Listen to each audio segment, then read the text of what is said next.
One day, my friend Jessica told me about her anxiety, and she said she had this thing called obsessive compulsive disorder. So I went home and I Googled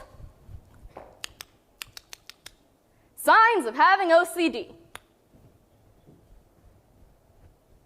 You wash your hands too much. Well, I wash my hands a lot. Irrational fears. Glitter. People with OCD can be self-harming. I Googled self-harming.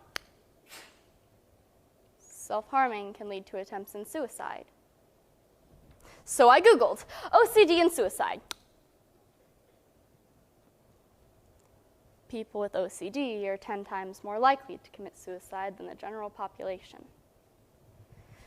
So, after diagnosing myself, I decided I needed to tell my mom, but what was I supposed to say? Hey, Mom, guess who has OCD? Hey! Ah! I finally worked up the courage to tell her, and honestly, she was really cool about it. Honey, we can find you a great therapist who will help you cope with this. And then she asked me how I diagnosed myself, and that led to a long conversation over why I should not use Google to do that. According to the National Alliance on Mental Health, 20% of youth ages 13 to 18 struggle with mental illness. Ironically, the human brain doesn't fully develop until age 20, leaving young teens, like myself, struggling to comprehend a mental illness with a brain that is physically unable to comprehend it. In my selection, Sophie relives her heartbreaking struggles with adolescent OCD and anxiety and shows us how truly traumatic life can be as a teenager with mental illness. Don't Tell Me to Relax by Sophie Reigel. Honestly, at first my life was great. Until one morning I woke up and I went to wipe my eyes. But something just wouldn't budge. So I started pinching my fingers around my eyelashes and I began to pull. But in the process, I accidentally ripped out some of my eyelashes. Why did that feel so good? Pull, pain, relief. Pull, pain, relief. This time I reach up to my head and I pull some of my hair. Pull, pain, relief. Pull, pain, relief. I reasoned with myself. If I pull more than 10 hairs, I have a problem and I have to tell Mom.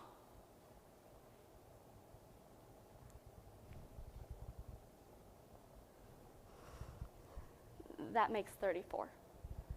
I decided I needed to tell my mom, and my mom told my doctor. My doctor told me what I'm doing is called trichotillomania. My trichotillomania is worse in stressful situations, like on test days, like today. I studied for so long, but I still don't feel well. I feel like I'm gonna throw up. It's okay, Sophie. If it doesn't go well, we'll deal with that then. Crap. I can't do this. It's okay. Try as hard as you can. That's all you have to do. When the test ended, I felt relieved, but also terrified. I think on number 3, I wrote a 6 instead of an 8, and I messed up the entire question. Maybe I messed up the entire test.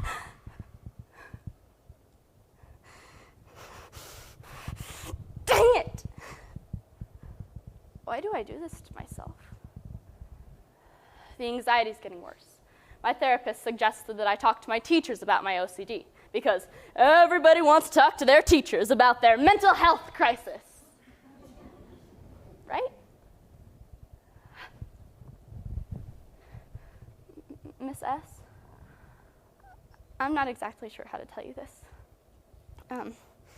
I was diagnosed with OCD, And I have been overwhelmingly anxious before all your tests, and I know it's not an excuse, but I've been so anxious that I've been throwing up, and I've been going to therapy for 3 years. And I still feel like this. And then she asked me if I was on medication for my anxiety. I said no, and the next thing I know, my mom's approaching me with this thick packet. Hey, honey, so I found this psychiatrist, but before we go, he needs you to fill out this packet. I have to answer all of these questions? Okay. Can't concentrate. Sometimes true. Complaints of loneliness. Sometimes true. Worries a lot. Who do they think I am? Me? Worries? Never. Often true. Plays with own private parts in public. What? No! Never true! Who does that?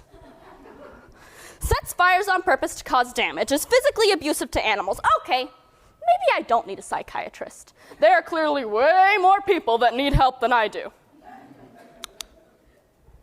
225 questions and 3 doctor appointments later, I am diagnosed with generalized anxiety and a panic disorder and put on medication for both.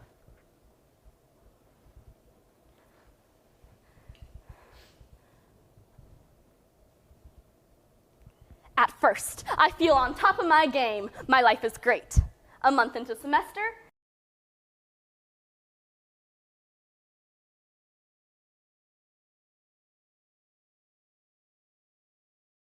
time to take another test. I walk down the hallways. Everything's awesome. But then I start to feel a little dizzy. That's okay. Maybe I'm just hungry.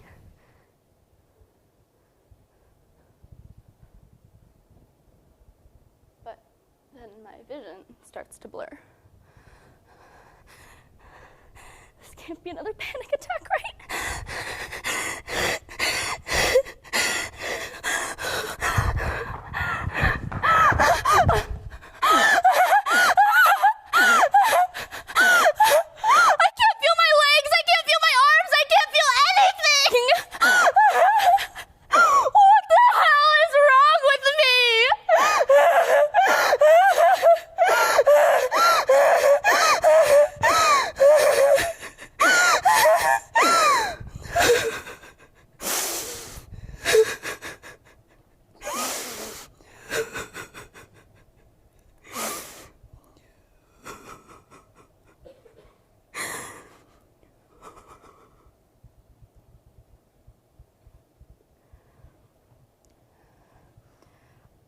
I woke up in the nurse's office, and they gave me a Xanax. I could feel my legs again, my heart rate was normal. But I felt a little weird, kind of like I was high. I've never been high before, but I can imagine that's what it feels like. Halfway through the day, my brain goes blank, but not the kind of blank where you just can't think of the right words to say. The kind of blank where you can't feel anything at all. I start to realize why people hurt themselves, because they rather feel pain than feel nothing, right? Pain is better than feeling empty. Anything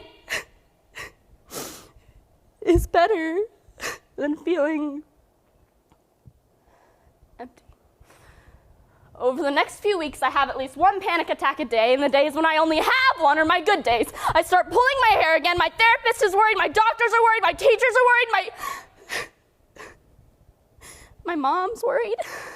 I keep hurting myself, I hate myself, and I don't know what to do. I don't know how much longer I can take this. Honestly, I don't know how much longer I want to live like this.